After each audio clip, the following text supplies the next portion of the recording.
بڑھتے ہیں سورہ انفال کی آیت نمبر 28 کی طرف۔ یہ آیت تیسرے رکوع کی آخری آیت ہے، یعنی آپ کی تیسرے سبق کی آخری آیت ہے۔ اس کے ساتھ ہی یہ سبق مکمل ہو جائے گا۔ اللہ تعالیٰ اس آیت میں فرماتے ہیں وَاعْلَمُوا أَنَّمَا أَمْوَالُكُمْ وَأَوْلَادُكُمْ فِتْنَةٌ وَأَنَّ اللَّهَ عِندَهُ أَجْرٌ عَظِيمٌ۔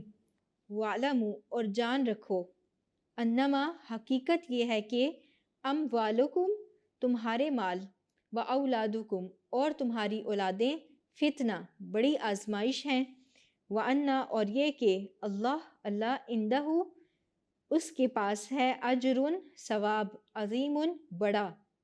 آیت کا بامحاورہ ترجمہ کچھ یوں ہے، اللہ تعالیٰ فرماتے ہیں کہ جان رکھو تمہارا مال اور تمہاری اولاد تمہارے لیے بہت بڑی آزمائش ہے، اور یہ کہ اللہ کے پاس نیکیوں کا بڑا ثواب ہے۔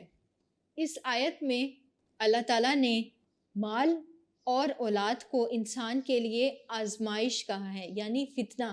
اس کے علاوہ بھی دیگر مقامات پر اللہ تعالیٰ نے انسان کے مال اور اولاد کو اس کے لیے آزمائش یعنی فتنہ قرار دیا ہے۔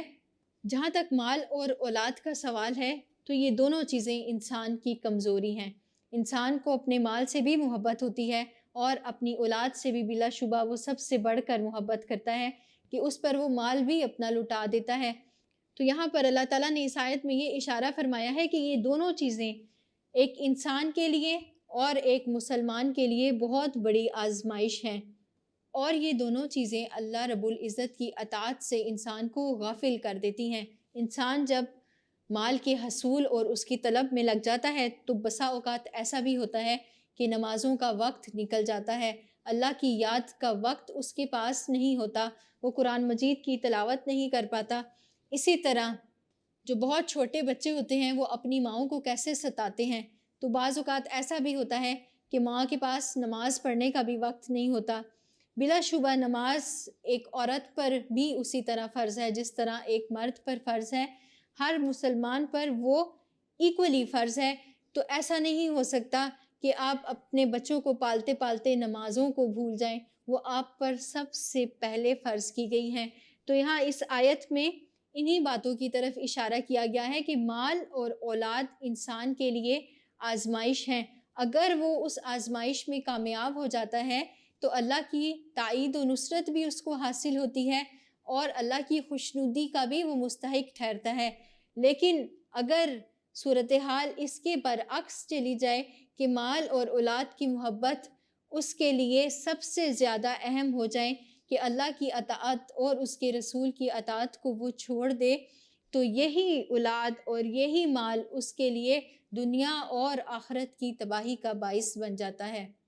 تو یہاں پر چھوٹی چھوٹی مثالوں سے میں نے آپ کے سامنے ایکسپلین کر دیا کہ کس طرح مال اور اولاد انسان کے لیے فتنہ ہے، کس طرح سے اللہ تعالیٰ نے اس آیت میں انسان کو دعوت دی اس پر غور و فکر کرنے کے لیے کہ وہ اپنے مال اور اولاد کو اس کا اتنا ہی حق دے جتنا ان کا حق ہے، جتنا اللہ نے مقرر کیا ہے۔ مال کو بھی حاصل کرنا، اپنے معاشی ضروریات کا بھی خیال رکھنا اللہ تعالیٰ نے ایک انسان پر لازم قرار دیا ہے۔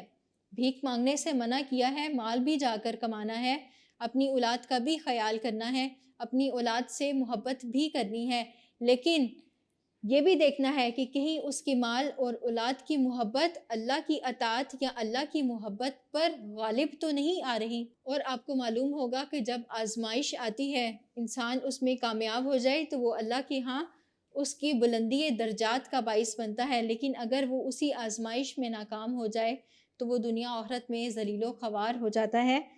پھر اللہ رب العزت نے آیت کے آخری حصے میں فرمایا کہ اللہ کے ہاں اجر عظیم ہے، یعنی اگر انسان مال اور اولاد کی آزمائش میں کامیاب ہو جاتا ہے تو بلا شبہ اللہ کے ہاں اس کے لیے بڑا اجر ہے۔ بلا شبہ مال اور اولاد کی صورت میں بھی اللہ کی رحمت ہوتی ہے، لیکن وہ اسی صورت میں اور اسی وقت تک باقی رہتی ہے جب انسان اس کا حق اسی طریقے سے ادا کرے جو شریعت نے مقرر کیا ہے، جب وہ اللہ کی اطاعت، اللہ کی فرما برداری، اللہ کی محبت کو ان چیزوں پر غالب رکھے تب اس کو یہ اجر حاصل ہوگا دنیا میں بھی اور آخرت میں بھی۔ امید کرتی ہوں کہ آپ کو اس آیت کی بخوبی سمجھ آ گئی ہوگی۔ اس کے ساتھ ہی تیسرا رکوع اختتام پذیر ہوا، آپ کا تیسرا سبق مکمل ہوا۔ میں رضیہ نثار tutoria.pk سے آپ کی اسلامیات انسٹرکٹر آپ سے اجازت چاہتی ہے۔ السلام علیکم ورحمۃ اللہ وبرکاتہ۔